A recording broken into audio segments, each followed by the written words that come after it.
should say that we're recording. It is. I see recording. Yeah. Excellent.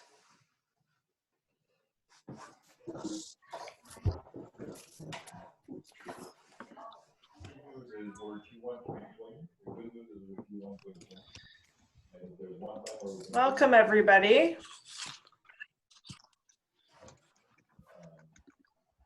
Just waiting for a few people to join, and we'll get going in just a couple of minutes.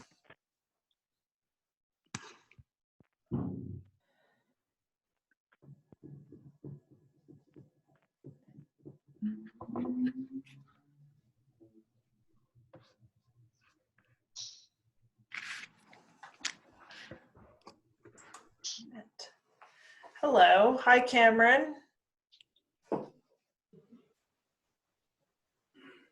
I can't see everybody because my screen, we're trying to figure out all the funky Zoom things that it can do. So we're stretching Zoom to the limit right now.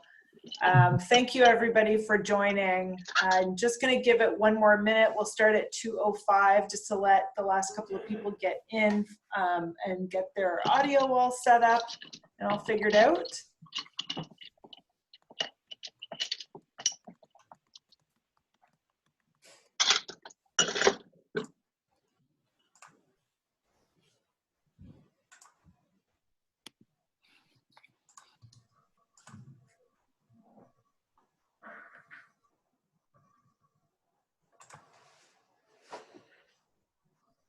Okay, just a few people joining. Give us a second.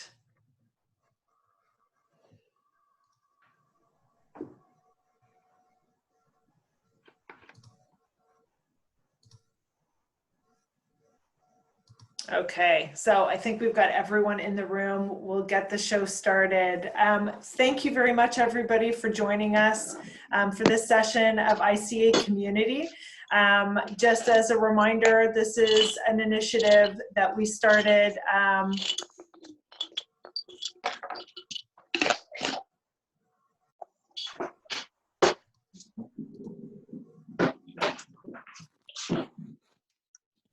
I think you've slipped onto mute somehow.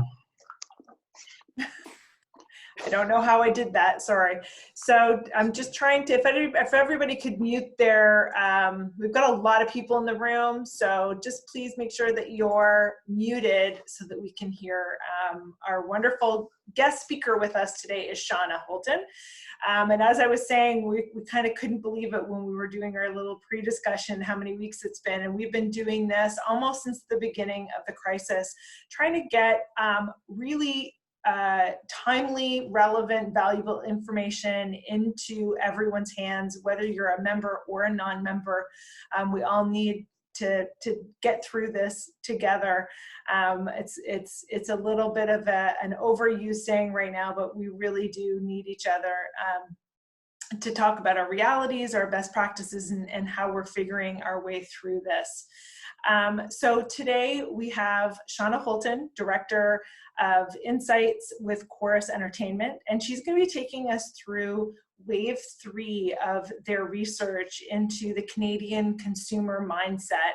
And what I found really, she's going to tell you all about the research and all the interesting things, but what I found what was great about the research that Corus did was the types of questions that they were asking to get into that mindset, and also how they would tweak the questions as the waves progressed, because we know things were changing so quickly, and perceptions and mindsets of consumers were changing so dramatically. So we're going to get the show on the road. We've had to kind of stitch together a technology kind of way of doing this, so hopefully everything will be okay. We're running the deck off of my machine. I'm going to help Shauna with this, so please bear with us through our little tech glitches that we're having right now, but the deck will be available to you. It is being recorded as well, so you should see the record little icon. If you don't see it, or if it's not on right now, I can't see it, so hopefully it is and we're all okay.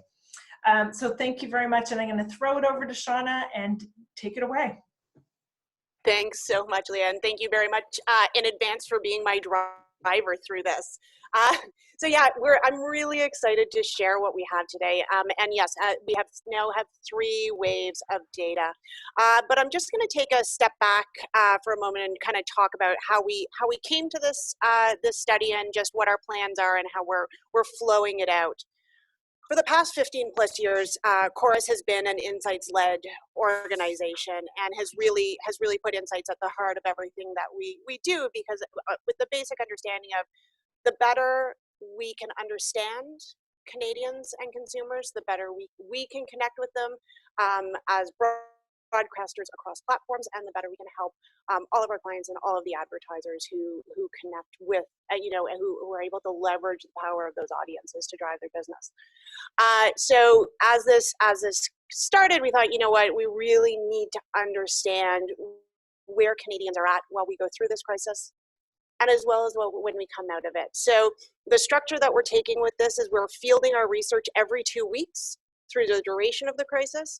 And then we will also do several pulses as we come out of the crisis to really understand what that journey looks like for Canadians. And if we just move to the next slide. From a methodology standpoint, so wave 1 was in field March 27th to 30th. Wave 2 was in field April 10 to 14. Wave 3, April 24 to 27th, and we'll be fielding wave 4 this Friday. So it's every second Friday that we're going into field. In each wave, we're speaking to approximately 1,000 Canadians. This is English Canada, aged 18 to 54. And if you just move to the next slide. And you can just transition in all of our areas of exploration there, Leah. So the first area we're looking around is the feelings around and the perceptions of the COVID-19 crisis. Looking at how Canadians are managing information about COVID-19. Looking at the economic impact to consumers to date, as well as trying to get a sense of what's kind of some potential consumer metrics might look like. We're then looking at perceptions of advertising, and we've actually tested a number of different spots to understand how Canadians are reacting to advertising right now. And then in wave 2, we added in a section looking towards a post-COVID world, just trying to understand how Canadians are thinking about what that post-COVID world might look like. So moving to the next slide, and you can just kind of transition. So looking at this first area, the feelings around and perceptions of the COVID-19 crisis. So the question here was, it's an unusual time. How worried are you right now about? And what we're showing are the top 2 box concern scores. So panicked plus very worried. And what we can see, so wave 1 is the gray bar, wave 2 is the blue bar, and wave 3 is the green bar. And what you can see is that, between waves 2 and 3, there's been a little bit of a decrease in terms of that overriding concern about how long the emergency is going to continue. But we are starting to see some upticks and some larger concerns about what is that macro fallout going to be? What is the macro fallout going to be to the global economy as well as to the Canadian economy? And we're also seeing a little bit of a decrease, and we'll get into family finances kind of in a second, a little bit of stability coming from a finance standpoint at the household level. You move to the next slide. We do see that uncertainty really is continuing in terms of how long Canadians believe that we're going to need to be social distancing. So in the first wave, there were some very optimistic folks, 5% less than who thought that this was going to be done in April, but another 12% in May and June. And where we've really seen kind of that increase is around the I don't know when things will be back to normal. And we've been given some very definite signals from the Prime Minister that things will not be normal, truly normal again, until there is a vaccine. You move to the next slide. What we are seeing is a little bit of a concern, decreasing concern around supply chain. So in wave 1, we asked the question, if this continues for a while, are you worried about being able to access any of the following? And so there was pretty low levels across the board. And then there was that, at the far left hand of the slide, there's that 35% other. And so when I went into the open ends there, what we saw is that, basically every mention was around food and essentials. So we added food and essentials in wave 2, and what we saw is, really significant percentage of the population, being concerned about being able to access food and essentials. That concern is still significant, but we are seeing a little bit of a decrease in that concern. Moving to the next slide. The other thing we wanted to really do with this research is be quite holistic about it and really understand how Canadians are faring from a number of different angles. We've seen reports coming out of China stating that post-isolation, they were seeing divorce rates starting to go up, and some challenges with regards to relationships. So, we've been asking, how are our relationships faring? So the white bar is just an average of wave 1 and 2 because the results were quite similar. But what we see is that for the most part, we're actually seeing improvements in our close relationships. Improvements in terms of our perceptions of our relationship with our spouse and our relationship with our children. And if you just transition the next slide in, Leah, what we see is a pretty steady state in terms of kind of the strained relationship, so no real change there, but we are seeing some nice improvements in relationships overall, as well as, really within those close relationships. You just move to the next slide. And I apologize for this one. This is a horrific eye chart, so bear with me as we go through this. So one of the questions we wanted to ask was, well, what's the hardest part about self-isolation? And what we saw between waves 1 and 2 is an increase on really every measure. Every measure we were asking about, we saw an increase with more Canadians saying, you know what, this is getting harder. With the biggest concerns, I don't think it's surprising, the biggest concerns centering around uncertainty and then worrying about a family member getting sick.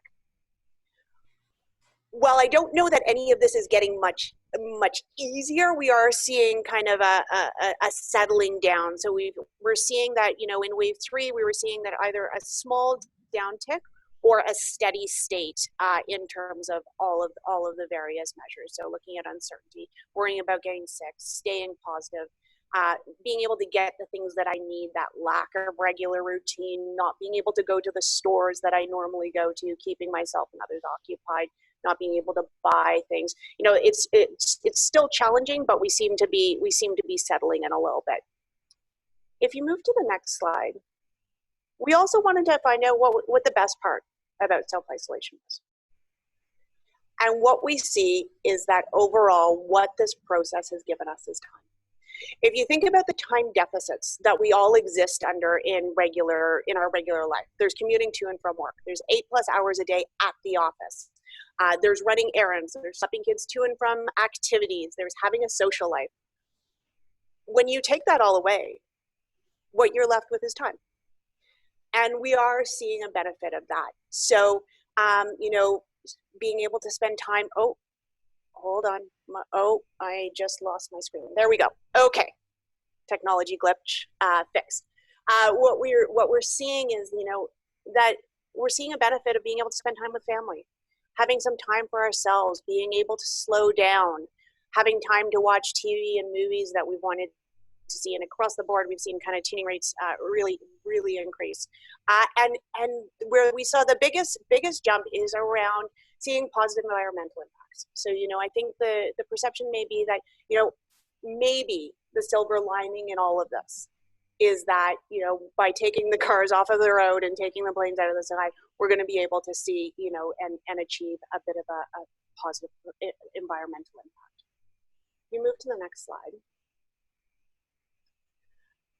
These events like these can have the potential to be societal changing, and they also have the potential to be values changing. And it's very important to us that we understand the values that are resonating with Canadians as we go through this process and as we come out of it. So I don't think it's surprising that, in all 3 waves, there's really strong, the values of safety and family are the ones that are resonating incredibly strongly with Canadians. I don't think that's surprising. But if you just go down the bar a little bit and you go to quality, we saw an interesting uptick in the value of quality in wave 3, and that's one I'm going to be keeping my eyes on. because this is something we did research similar to this while we were going through the recession, and we did see that during that period of time, the importance of quality started to increase. And so I do wonder if, as we're going through this experience, and it's not as easy to be able to access goods, you know, it's that consumer activity, it's not as easy as it normally is, whether or not we're going to see an increase in the importance of quality in the minds of consumers. So, you know, that's just one data point with wave 3, but that is one that I'm going to be keeping my eye on as we move through. Moving to the next slide. Next, looking at how Canadians are managing the information about COVID-19. What we did find is that there were slightly fewer in wave 3 reporting that they're feeling overwhelmed with the amount of information that they're receiving. And so for those individuals who indicated that they were feeling overwhelmed by the information, we asked them if they were trying to limit it. And if you just move to the next slide, what we see is that in wave 3, we've got more Canadians coming back and saying that they're trying to limit it, and they're being successful. You know, it is challenging to manage that information. The information is absolutely everywhere, but we are seeing more Canadians who are feeling overwhelmed with the amount of information, being able to manage it more effectively. And then if you just go to the very far end of the slide, oh, sorry, if you could just flip back, thank you.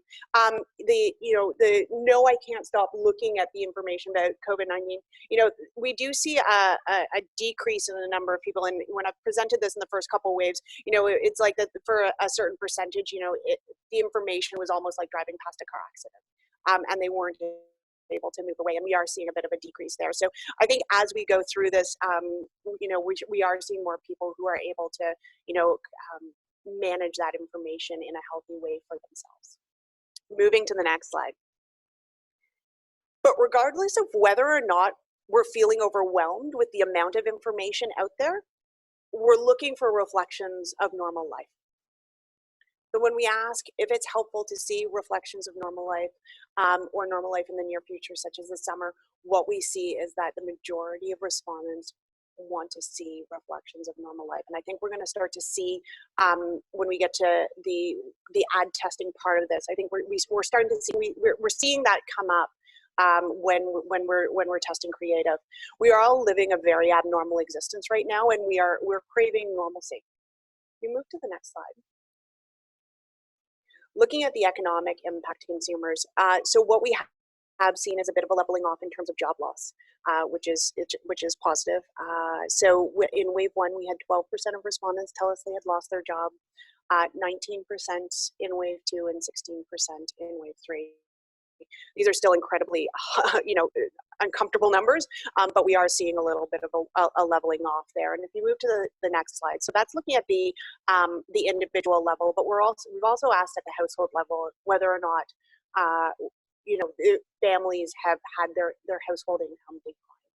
And we had 41% of respondents in wave 1 tell us it had, 45 in wave 2, and 43 in wave 3. So we do see that, you know, again, there's a bit of a leveling off in terms of those respondents who have reported a decrease in income. These are still, you know, incredibly high numbers, but at least they appear to be holding steady. The good news, if you move to the next slide, is that it appears that the government programs that came on board in April, they appear to be making a difference. So for those individuals who reported a family income decrease, we asked, well, how long can you go before things get desperate?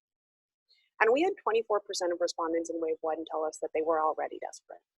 That's dropped to 15 and 16% in waves 2 and 3, and where we have seen an increase is in kind of that, you know, we can go a few months, and you know, so we're seeing kind of that fewer Canadians right now reporting being desperate, and we're seeing people reporting a bit of a longer runway to be able to go. So it does appear that, you know, our government has really put forward a number of different programs, and they appear to be making sense. Moving to the next slide. I don't think it's surprising that most respondents are reporting that they're spending less right now. We're all being encouraged to stay home as much as possible, and the number of retailers where one could go and spend has been greatly decreased. So I don't think it's surprising that overall our spending has decreased. If you transition to the next slide, what we do see is that one area where Canadians are increasing their consumer activity is with regards to how we're engaging with restaurants.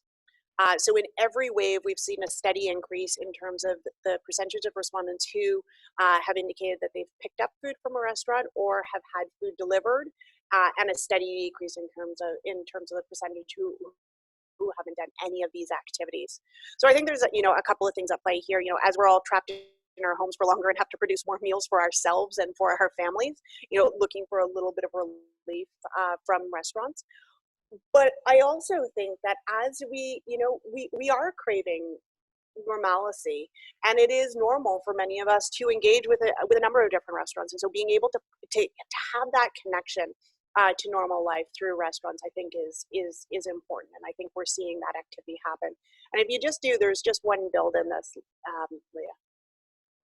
We have seen that when we look at the delivery, obviously there is a huge percentage who are getting delivery via app, but we have also seen that 33% are ordering delivery directly from the restaurant. So we're seeing that direct connection with the actual establishment, as well as the use of all of the various apps that are available. Moving to the next slide. We also are seeing that Canadians are engaging in e-commerce in new ways. This is a question that we asked in this latest wave, and what the green represents the percentage of respondents who have purchased a product in this category online during the pandemic, and the white is the percentage who would regularly purchase these categories via e-commerce. So what we do see is that we are engaging in e-commerce in new ways across categories, with, I don't think it's surprising, grocery being the most common one. So this is something that we're gonna continue to track, because when we get to the section where consumers are looking at a post-COVID world, we have seen them say, what, maybe I am going to start continuing to order online versus going to bricks and mortar. So this is something we want to track to understand at the category level which categories may or may not really see a change in consumer behavior patterns when it comes to just how consumers shop the category. You move to the next slide. But what we've also found is that 33% have tried to make a purchase online, but were unable to. So, this has been challenging. There's been a number of retailers who, maybe only did a small percentage of their business via e-commerce, and are now, 100% e-commerce, or didn't have an e-commerce, set up, and are trying to get that established. So, I think we are seeing some bumps, and we are hitting some growing pains in terms of, a number of businesses trying to make these switches.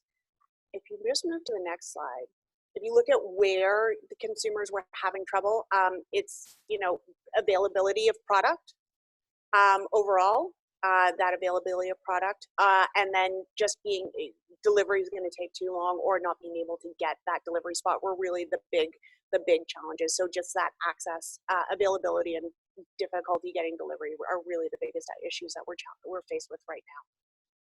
Moving to the next slide.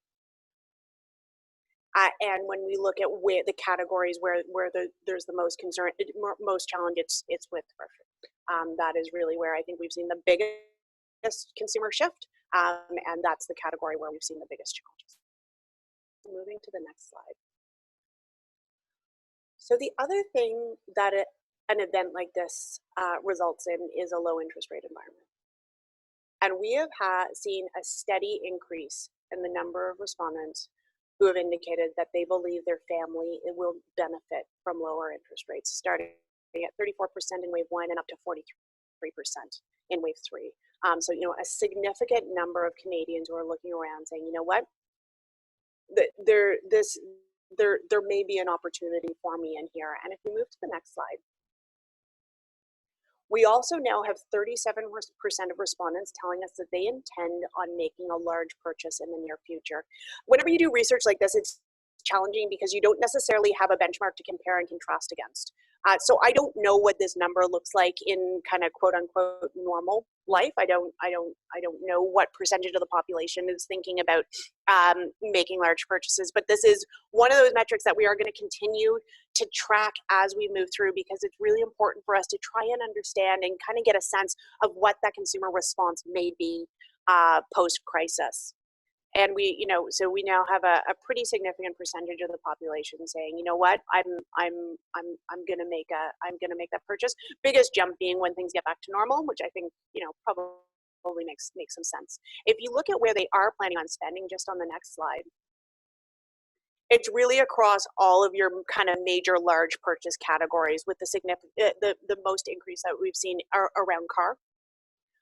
But really across all of the various categories, we're seeing consumers intending on making those large purchases, whether it's appliance, home reno, or even purchasing a new home. And moving to the next slide. So those are large purchases, and that's taking advantage of kind of lower interest rates. But there's also all of the various daily purchases that we need to make in our life. And again, here we have seen a steady increase in the number of respondents who are telling us that they have started to think about all of those purchases that they're going to need to be able to make once life returns to normal. So starting at 40% in wave 1, and we're now up to 51%. And if you move to the next slide, what you see is that they're planning on spending across categories. And then if you just go to the next one, we also have over half who expect to be spending within the first few weeks. So if you look at the number of the economic models that have come out around this crisis, what basically all of them are showing us kind of the potential for a V-shaped recovery. And we think we're starting to see some green shoots in our research when we look at kind of what that pent-up consumer demand might be. We now have a large percentage of Canadians thinking about large purchases, thinking about being able to take advantage of low interest rates, and thinking about all of the various everyday purchases that they're going to need to make. And for the most part, we expect to start spending pretty soon. So once life returns to normal and restrictions are relaxed. So we are going to continue to track all of these numbers just to understand what that potential consumer response may be as we move through this crisis. Moving to the next slide. So looking at perceptions of advertising. So the first question we asked was, if you were an advertiser, what would you do? You're a marketer right now, what would you do?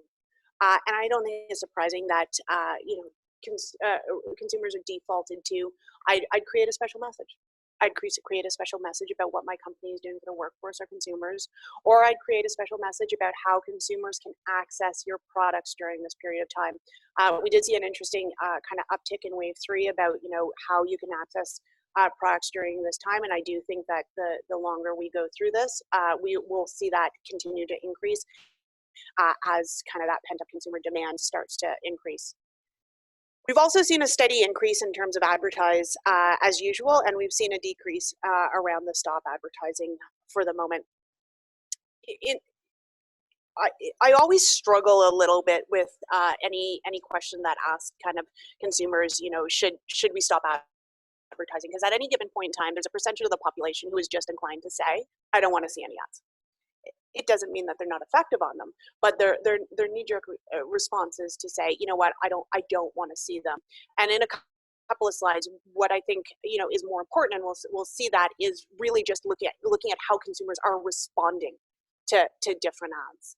And if you move to the next slide. In wave 3, we added in a question around COVID-themed spots because we wanted to start to track that to understand how Canadians are responding to that. We're starting to see some news out of Europe saying that these sorts of spots maybe don't have a long life cycle, and so we want to track that to understand how Canadians are responding to them.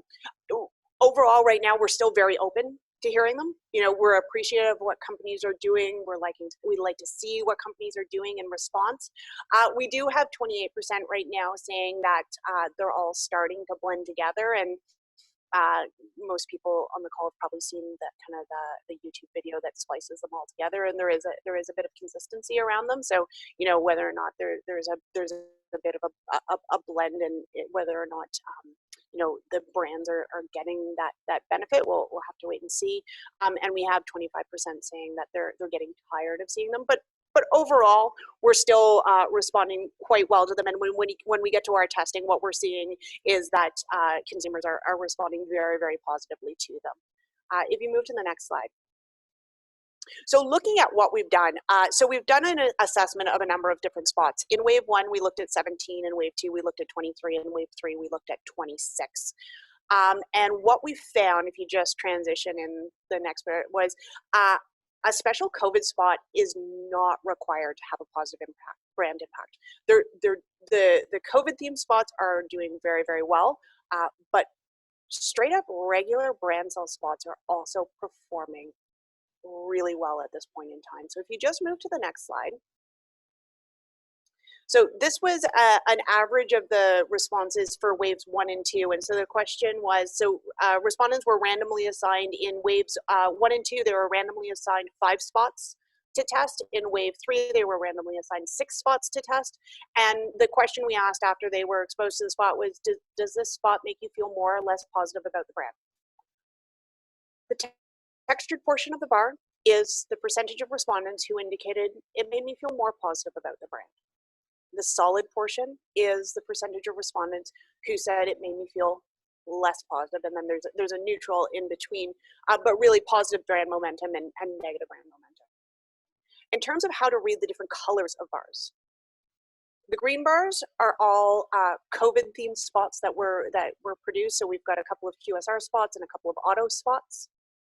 Really strong positive brand momentum. The darker gray were all spots that had an e-commerce angle. So either QSR with a tag to delivery at the end of the spot.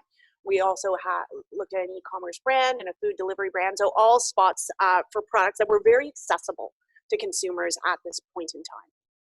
Really nice, strong, positive brand momentum. The lighter gray are all standard brand sale across categories. Again, we see really strong positive brand momentum. At the very end of the chart, what we have are actually 4 spots that were pulled by advertisers, and they were pulled by advertisers because they were concerned about the number of people in the spots. And again, what we see is strong positive brand momentum. If you transition in the next slide. So that was the average of waves 1 and 2, and this is what the data looked like for wave 3. So the positive brand momentum versus the negative. And at the very end of the chart, you can see we added in 2 radio spots, and radio again performing really, really strongly from a positive brand momentum standpoint. So what I think this data shows is that kind of the boundaries that marketers have given themselves are much tighter than the boundaries that consumers have. And what we see is that consumers are open to a number of different types of spots across a number of different types of categories. And we're seeing net positive brand impressions across the board. Oh, sorry, I keep losing my screen here. All right, if you just move to the next slide.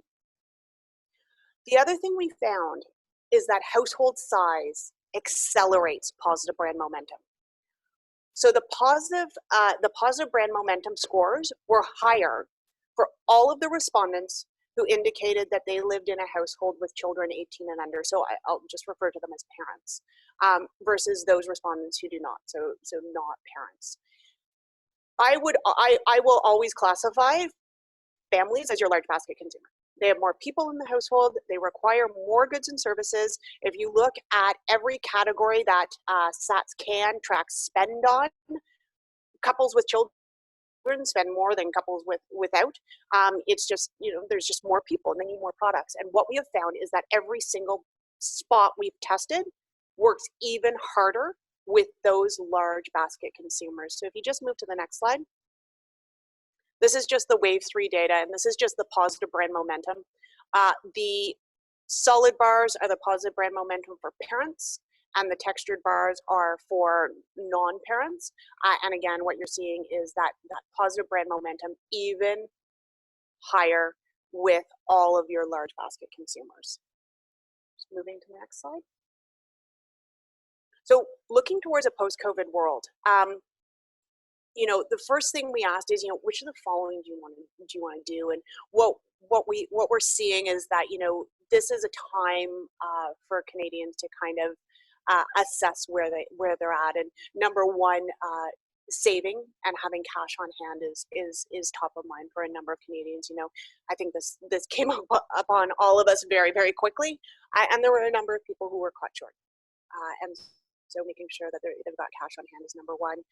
Reviewing current investments to assess risk levels, right? And understanding where we're at, but also investing money. So just as there's people out here who say, you know what, this is a low interest rate environment, I can take advantage. There's a percentage of the population who are saying, you know what, the markets are down. This is an opportunity for me to take advantage. We move to the next slide. And if you look at what's on our post-COVID to-do list, you know, spending time outside, I don't think that's much of a surprise. That's number one. But then we want to get back. We want to get back to our communities. We want to get back to our restaurants, our stores. You know, there's even a significant percentage who are thinking about booking a trip. So you know, we really are wanting to get back to our regular life, but you know, specifically, you know, most importantly, getting outside and kind of getting into our communities. Moving to the next slide. We're all engaging in a number of behaviors today that we maybe wouldn't engage in normally. So, and we want to understand what behaviors may or may not transition through to that post-COVID world. And so whether it's ensuring you've got disinfectant sprays and wipes, carrying hand sanitizer, having non-perishables, making purchases online versus going into the store. Where we have seen an uptick in wave 3 is wearing a mask in public. So we're starting to see that some retailers are demanding that, and so we do see, you know, we've got now 20% of our respondents are saying that they intend on wearing a mask in public going forward. So we'll continue to track these. Again, the ones that I'm really most interested in really are around how we're engaging in consumers from a bricks and mortar versus e-commerce standpoint, to understand from, you know, at those various category levels how consumer behavior patterns may be changing. You move to the next slide.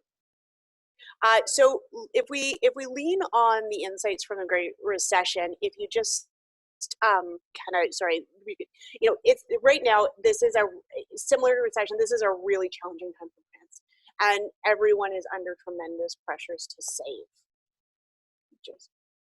But just as the recession did, this is going to end, and there will be brands that come out of it stronger and brands that come out of it weaker.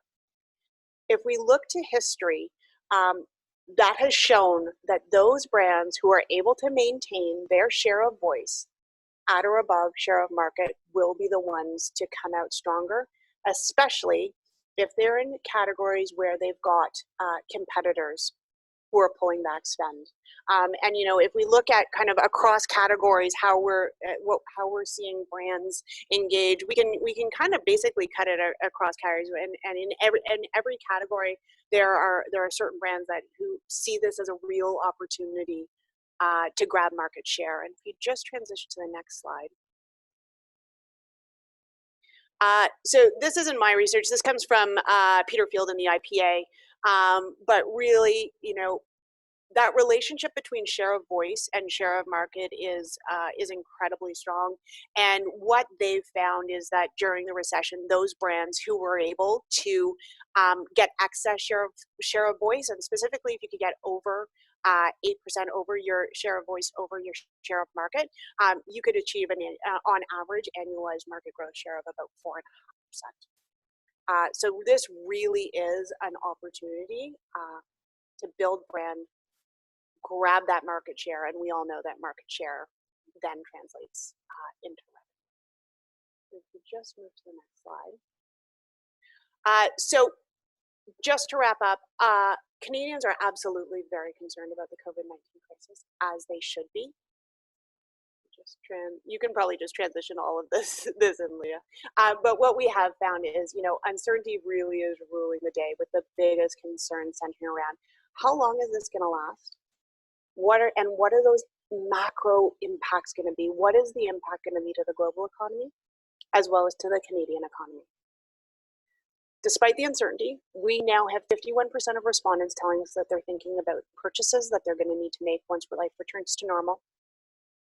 43% believe they're going to be able to benefit from lower interest rates, with 37% telling us they intend on making a large purchase soon. These are all really important numbers to us, and these are numbers that we will continue to track through this crisis. But we do think that we are starting to see some green shoots here in terms of pent-up consumer demand and potential consumer response once restrictions start to ease. From a messaging standpoint, right now Canadians are still very, very open to hearing COVID-themed spots, either what a company is doing for their employees, for the community, or how they're helping consumers access their products. Those are all resonating really, really well. But marketers should absolutely know that their regular brand sell is also working quite well in this environment. And in every single spot that we tested, we saw net positive brand impressions after respondents were exposed to the spot, regardless of the type of spot, regardless of the category. Your spots and your advertising is still working very, very hard for you, even within this environment. And that is that. So happy to take any questions if anyone has any. Great. I'll unmute and I'll stop sharing. So Shauna might be able to share her face so you can see who's been talking. Okay. We may have some questions. Go ahead and put up your hand. If you go into the managed participants, you can raise your hand, you can unmute and ask Shauna a question directly. There was a question about the slides. There will be the recorded Zoom presentation. Just connect in with either myself or Paul for the link to that. And we're easy to find. We're at leah@theica.ca or Paul at theica.ica. Any questions for Shauna? That was really interesting. Of course, the stat that I thought was really interesting was the one about large purchases, which I know I'm thinking about some large purchases. So I saw myself in that data, and I thought that was really encouraging, as well as the positivity around spots. Okay, so I have a question in the chat. Did you cut the data by ethnicity? No, we didn't. In order to do that really well, you need to be able to have an oversample, and so you need to design your study to look at that. To date, we have not done that. Not to say that we may not in the future, but to date we wouldn't have. The sample would need to be, and the study would need to be designed specifically to be able to look at ethnicity. Any other questions for Shauna? I thought this was just such an interesting and unique, you asked some really unique questions. Okay, here we've got one from Jan. Earlier in the presentation, there was a comment about the importance of quality. Thank you for mentioning that. I wanted to say that as well. I was almost going to unmute during that slide. What was that in regards to? Also, is there any data that supports changing where we purchase goods from? So let's take the importance of quality. Remember, there was that data point that said quality was a concern. Yeah, so the question for the way that question was structured was, we really just asked, which three values resonate with you most right now. And so, it's family and safety, absolutely number 1 and 2. So just it's an overall general value of quality, But I do think, and if I look back to the work that Corus did during the recession, and kind of as we saw, as we were going through that increase of quality, I do think that in time of crisis, when either funds may be tighter or access to goods may be tighter, the importance of quality, I suspect we're going to see it increase. And then the second part to Jan's question was, is there data that supports changing where we purchase goods from? I'm not sure I understand in terms of Is the types of retailers? Country country of okay. Well, that's interesting, Western, because you did ask a couple questions about locality. So that could be. Yeah. So you know what, we haven't explicitly asked about kind of made in Canada intentions, but that is definitely something we could look at as we get further into waves. But yeah, that isn't something that we have asked about today. But you know, we are revising with and kind of adding to every different wave as the environment changes and as we see data come in. I think anecdotally, there's definitely. I'm definitely hearing it. Yeah. I'm definitely hearing it anecdotally. So, you know, that could be an interesting thing to track that perception, and then track it through as we move out to whether or not that changes consumer patterns as we move out. So there was another question, any regional or age variations? So that's been the really, really, really interesting thing about all of this. There have been very few. I've actually never seen data that has come out with fewer demographic differences. The biggest demographic difference that I found from a regional standpoint was people in BC were more likely to have said that they exercised and had gone to the park that day, which are somebody who works for us in BC was like, that's so BC. But their weather was better. Their weather's better. But what I think we are seeing in the data is that we're all in this together.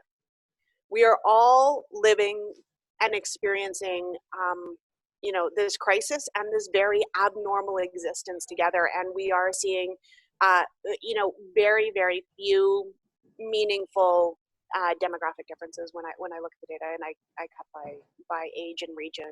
Yeah. So there's a question about the radio. The consumption of radio is interesting. Were there any other surprising media consumption habits uncovered? So that's not a consumption. That was just how respondents were responding to radio creative. We have, you know, look across the board, and I will fully disclose primary research is my area of focus, not audience analysis. But I'm happy to field any of those questions to the appropriate folks at Corus. We have seen increases kind of across the board, across mediums. Radio is really interesting because we're seeing an increase in daily tuning, right? So we're seeing drive times go down. Which I don't think is that surprising because people aren't in their cars as much, but we're seeing people accessing radio kind of throughout the day in different ways. So across the board, across every single medium, we're seeing increases. I don't know how to access the radio if I'm not in my car. Anyway, that's just me. You can do it. You can do, well, the easiest way you can do it online. You can do it through smart speakers as well, but you can also do it online. Fair. There's various apps. Yeah. It's funny how you can get stuck in your pockets. Isn't it? I just don't think that way, but you're right. Okay. Any other questions for Shauna? Okay, so and I'm getting a note from on radioplayer.ca. Okay, thank you. Is the place to go. There you go. Thank you. I learned something today. That's great. I appreciate it. There we go. Okay, well, thank you so much, Shauna. This has been a really interesting research study, and I just find the whole aspect of the regional and age not being very many differences, it's actually very comforting to know that we are all in this together. And I actually really appreciate that data point. I think that's fascinating. So it's really great. So appreciate everybody taking time out of their really busy day today to connect in with us at the ICA community. Thank you to Shauna for sharing this amazing research with us. It will be available. Go ahead and drop us a line and we'll be happy to send you a PDF of the deck, and we'll let you know when the recording is available. So thank you very much, everybody, and enjoy the rest of your day. If you have time or your talent folks can join us, we have a NABS Canada presentation coming up at 4 o'clock. Look forward to seeing you there. Have a great day. Thanks, Shauna. Thanks, Thanks, Leah. everyone. Okay. Bye, guys. Have a great day. Bye. Thank you.